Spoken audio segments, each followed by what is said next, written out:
तो गाइस साथ में एक्सप्लेन करने वाला हूँ 5 के नॉवेल को। तो अगर आपको हमारी इस वीडियो की एक्सप्लेनेशन पसंद आती है तो चैनल को लाइक सब्सक्राइब जरूर करें। अगर आपने हमारे पिछले किसी भी एपिसोड को मिस कर दिया है, चाहे वो season 4, season 5, season 6, season 7 and season 8 ही क्यों ना हो, तो एक बार चैनल में जाकर वहाँ पर चेकआउट जरूर करें। वहाँ पर आपको सारे एपिसोड्स मिल जाएंगे। तो चलिए बिना किसी देरी के आते हैं कहानी की मेन स्टोरी लाइन पर। तो इस एपिसोड की स्टार्टिंग वहीं से होती है जहाँ से पिछला एपिसोड खत्म हुआ था। ट्रेजर मार्क यावलिंग को कुछ टाइम तक रोक कर रखा था और इसी टेक्निक का यूज करते हुए यहाँ पर इंगुआनवान ने लिंगडोंग के सामने लिंगडोंग का क्लोन ही खड़ा कर दिया था। ये जो एंशिएंट बोधी ट्री था ना, वह किसी भी बंदे का 70% पावर जितना वो क्लोन तैयार कर सकता था। और गाइस यहाँ पर लिंगडोंग की कल्टीवेशन निर्वाणा के अलावा 6 पर थी, यानी एंशिएंट बोधी ट्री ने लिंगडोंग की 70% कॉपी कर ली थी। बट गाइस आपको भी पता है लिंगडोंग की पावर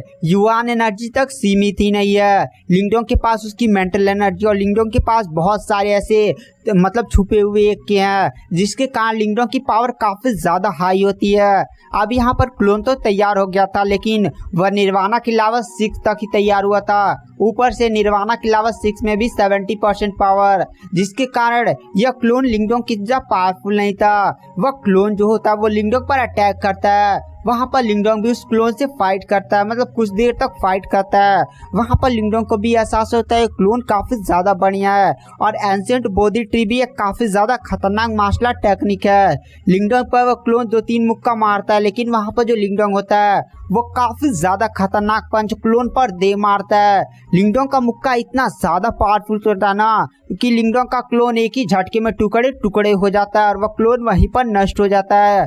क्लोन के नष्ट होने पर वहां पर इंगुआनवान को भी थोड़ी सी चोट लगती है, क्योंकि एंशिएंट बोधी ट्री से ही क्लोन बनाया गया था और एंशिएंट बोधी ट्री को इस टाइम इंगुआनवान ही चला रही होती है, इसलिए उसको भी थोड़ा सा चोट लगना स्वाभाविक था। वहां पर जो लिंगडोंग होता है वह इंगुआनवान की तरफ देखता है। इंगुआनवान कहते लिंगडोंग अभी मैं ऐसे हार नहीं मानने वाली हूँ। वो अपना जीतर प्ले करने ही वाली होती है। तभी अचानक से इतनी स्पीड से लिंगडोंग उसके सामने आ जाता है और तुरंत उसका जीतर उसे छीन लेता है। वहां पर इंगुआनवान बोलते लिंगडोंग मेरा जीतर मुझे वापस दो। वहां पर जो इंगुआनवान होती है वो लिंगडोंग से बोलती लिंगडोंग मेरा जीतर मुझे वापस दो, और वह लिंगडोंग से जीतर छीनने के लिए आगे बढ़ने लगती है। और तभी लिंगडोंग के माइंड में पता नहीं क्या आता है, वह सीधे इंगुआनवान के पीछे आ जाता है और इंगुआनवान के पीछे मतलब पिछवाड़े पर जीथर से मार देता है। इस नज़ारे को देखकर आसपास के सारे बंदे भी काफी ज्यादा शॉक हो जाते हैं, चाहे वो डेसोलेट हॉल के हो, चाहे वहां पर जितने भी एल्डर्स हो, वहां पर तुरंत सन्नाटा हो जाता है। और तब लिंगडोंग को एहसास होता है कि उसने क्या कर दिया। वहां पर लिंगडोंग भी एकदम मूर्ति बनकर खड़ा था। वहां पर इंगुआनवान का ना पूरा एकदम चेहरा लाल हो चुका था। इंगुआनवान काफी ज्यादा गुस्से में लिंगडोंग से उसका जीतर छीनकर वहां से शर्माते हुए सीधे निकल जाती है। और गाइस ऐसा मतलब लिंगडोंग ने किया था, पता नहीं उसके क्या माइंड में आया कि वह सीधे इंगुआनवान के पीछे आ गया और उसके पिछवाड़े पर एक जीथर बजा दिया, वो भी लड़की के। इसीलिए आसपास के कल्टिवेटर्स भी ने एकदम हिले हुए थे। डेसोलेट हॉल के डिसाइपल तो काफी ज्यादा खुश थे, क्योंकि वो लोग तो इंगुआनवान को अपनी भाभी भी पहले से ही मानने लगे थे। लेकिन स्काई हॉल के बहुत सारे ऐसे बंदे जो इंगुआनवान के पीछे पड़े हुए थे वो लोग बहुत ही ज्यादा गुस्से में थे। और गाइस आपको भी पता होगा एक बंदा जिसका नाम किंगे है, जो अर्थ हॉल से बिलोंग करता है और वो भी काफी ज्यादा पावरफुल कल्टिवेटर है। वो तो इंगुआनवान को पसंद करता और लिंगडोंग की इस हरकत से ना वहां पर किंगे भी बहुत ही ज्यादा गुस्से में हो गया था। उसकी पूरी आंखें लाल थी और वह लिंगडोंग को गुस्से में घूर घूर कर देख रहा था। वहां पर लिंगडोंग भी थोड़ा सा शर्मा जाता और तुरंत अपना चेहरा नीचे करते हुए चुपचाप वो डेसोलेट हॉल के डिसाइपल्स के पास चला जाता है। तभी वहां पर जो रेफरी होता है वो भी अपने होश में आता है और वह अनाउंसमेंट करता है कि इस फाइट का विनर लिंगडोंग को घोषित कर दिया जाता है। वहां पर जो रेफरी आता है वो लिंगडोंग की तरफ देख कर कहता है अरे छोटे मियाँ तुम तो काफी ज्यादा मतलब तेज निकले, ऐसा काम वो भी इतनी बड़ी सभा में। मतलब वहां पर वो रेफरी भी लिंगडोंग का मजा लेने लगता है। गाइस यहाँ पर लिंगडोंग अभी डेसोलेट हॉल के डिसाइपल्स के पास ही जा रहा था, तभी रास्ते में रेफरी से उसकी थोड़ा सा मुलाकात हो गई थी। रेफरी साइड में खड़ा होता ना, आप ये मत सोचिएगा कि रेफरी लिंगडोंग के पास आया था। हाँ, लिंगडोंग जब अरीना से बाहर निकल आता तो वहीं साइड में था, तो उसने ये सब बोल दिया था। उसके बाद जो लिंगडोंग होता है वो डेसोलेट हॉल के डिसाइपल्स के पास जाता है।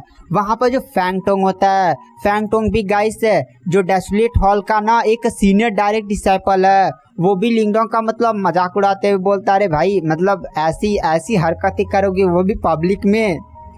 वहाँ पर जो लिंगडोंग होता है वो बोलता है, अरे फैंगटोंग भाई तुम गलत समझ रहे हो, दरअसल पता नहीं मेरे दिमाग में क्या आया यार, मैंने ये हरकत कर दी। और इधर हमें इंगू आनवान का सीन दिखाया जाता है। जो इंगू आनवान होती है वो टमाटर जैसे अपने चेहरे को लाल किए हुए सीधे जहाँ पर उसकी बहन यांग जियाओ जियाओ थी वहीं पर चली जाती है। वहाँ पर यांग जियाओ जियाओ भी थोड़ा सा इंगू आनवान का मजा वजा लेती है। गाइस अब यहाँ पर लिंगडोंग कोई नॉर्मल व्यक्ति नहीं था, इसलिए अब जो यांग जियाओ जियाओ है ना वो लिंगडोंग को थोड़ा सा ऐसा वैसा बंदा नहीं समझती थी। अगर लिंगडोंग पहले पहले ऐसे सेक्ट में आया होता, अगर लिंगडोंग ने हरकत की होती ना तो पता नहीं लिंगडोंग को कितने ज़्यादा अभी तक थापड़ पड़ चुके होते हैं, क्या क्या लिंगडोंग के साथ हो चुका होता। क्योंकि इंगू आनवान कोई नॉर्मल व्यक्ति नहीं है बल्कि डाउ सेट की लीडर की बेटी है। वहाँ पर जो इंगू आनवान होती है वो यांग जियाओ जियाओ की तरफ देख कर कहती है, बड़ी बहन अगर आपका सामना लिंगडोंग के साथ हुआ किसी भी मैच में तो आपको उसे हराना होगा। वहाँ पर यांग जियाओ जियाओ बोलती है, अरे ये तो मैं कर दूंगी, लेकिन तुम्हारा चेहरा इतना लाल क्यों है। वहाँ पर इंगू आनवान तुरंत अपना चेहरा और छुपाकर बैठ जाती है।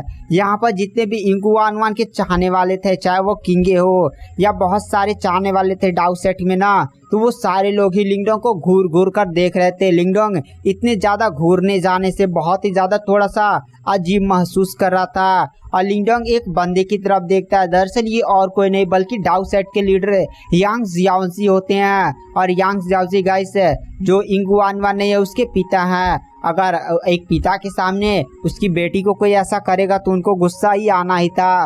वो भी लिंगडोंग को घूर कर देख रहे थे। लिंगडोंग एकदम डर हो गया था, मतलब क्या ही बताए। यांग जियाओजी बहुत ही ज़्यादा पावरफुल कल्टिवेटर हैं, वो डाउ सेट के लीडर हैं, बट वो लिंगडोंग को ज़्यादा देर घूरते नहीं है। वहाँ पर लिंगडोंग भी थोड़ा सा आराम से एकदम शांति उस्ती से जाकर चुपचाप बैठ जाता है। और गाइस अगर आप मार्शल यूनिवर्स के जल्द से जल्द सारे एपिसोड देखना चाहते हैं तो आप हमारा लाइफ टाइम सब्सक्रिप्शन बाई कर सकते हैं। लाइफ टाइम सब्सक्रिप्शन प्लान केवल 499 यानी 500 में आपको पूरा मार्शल यूनिवर्स का नॉवेल मिलेगा।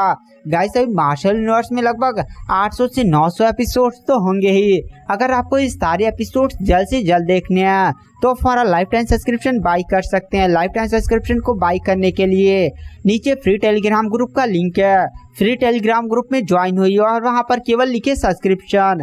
आप जैसे सब्सक्रिप्शन लिखते हैं मैं आपसे खुद कांटेक्ट कर लूँगा। उसके बाद आपको केवल 499 यानी 500 पेमेंट करना होगा। उसके बाद मैं आपको मेन मार्शल यूनिवर्स के टेलीग्राम चैनल में ऐड कर दूंगा।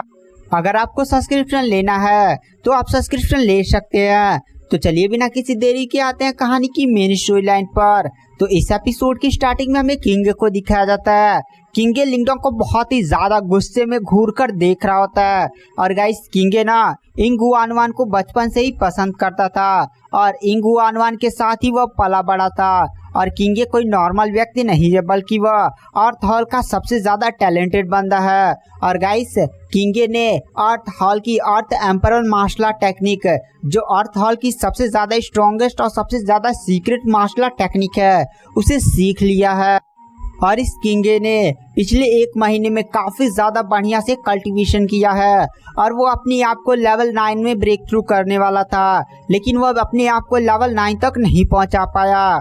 बट उसकी पावर पहले से निर्वाणा की लेवल 8 के पीक पर पहुंच चुकी है। और ये बंदा जब लिंगडोंग का जिस बंदे के साथ फाइट नहीं होता हुओ जेन, किंगे उससे भी ज़्यादा बहुत ही स्ट्रॉन्ग है। उसके बाद हमें सीन शिफ्ट किया जाता है और हमें ऐसे ही हॉल कंपटीशन में फाइट्स दिखाई जाती हैं। गाइस आपको पता होगा वांग्यान ने ना 3 बंदों के साथ फाइट किया था, मतलब फाइट किया था। उस बंदे ने जैसे ही अरीना में एंटर मारा था, जो तीनों बंदे उसके अपोनेंट थे, यानी उसने 3 मैच खेला था, 3 बार जैसे ही अरीना में एंट्री मारा था अपोनेंट उसे देखकर ही हार मानकर भाग गए। वांग्यान बहुत ही ज्यादा डेंजर व्यक्ति था। ऐसे ही नहीं, युआन गेट ने वांग्यान को वांटेड लिस्ट में 2nd नंबर दिया था और हमें ऐसे ही फाइट्स को दिखाया जाता है। लिंगडोंग का फाइट 3 सीनियर डायरेक्ट डिसाइपल के साथ हुआ था जो स्काई हॉल और फ्लड हॉल के साथ है, लेकिन लिंगडोंग ने उनसे फाइट किया था और उनसे मैच भी जीत लिया था। और हमें किंगे का सीन दिखाया जाता है जो लिंगडोंग को अभी भी घूर घूर कर देख रहा होता है। मतलब लिंगडोंग भी किंगे की तरफ देखता है। अब सारे बंदे थोड़ा सा शांत हो चुके थे, लेकिन ये बंदा लिंगडोंग को बहुत ही ज्यादा कभी से घूर कर देख रहा होता है। कम से कम 2 घंटे से लगातार घूर घूर कर देख रहा होता है। वहां पर लिंगडोंग को भी अब थोड़ा सा अजीब महसूस होने लगा था। वहां पर किंगे बहुत ही ज्यादा गुस्से में मन ही मन लिंगडोंग की तरफ देख कर कहता है, लिंगडोंग अगर तुम्हारा और मेरा फाइट हो गया ना तो सच बता रहा हूँ तुझे इतनी बुरी तरह से पीटूंगा ना कि तू कभी इंगुआन वान के साथ ऐसा कुछ करने की कोशिश भी नहीं करेगा।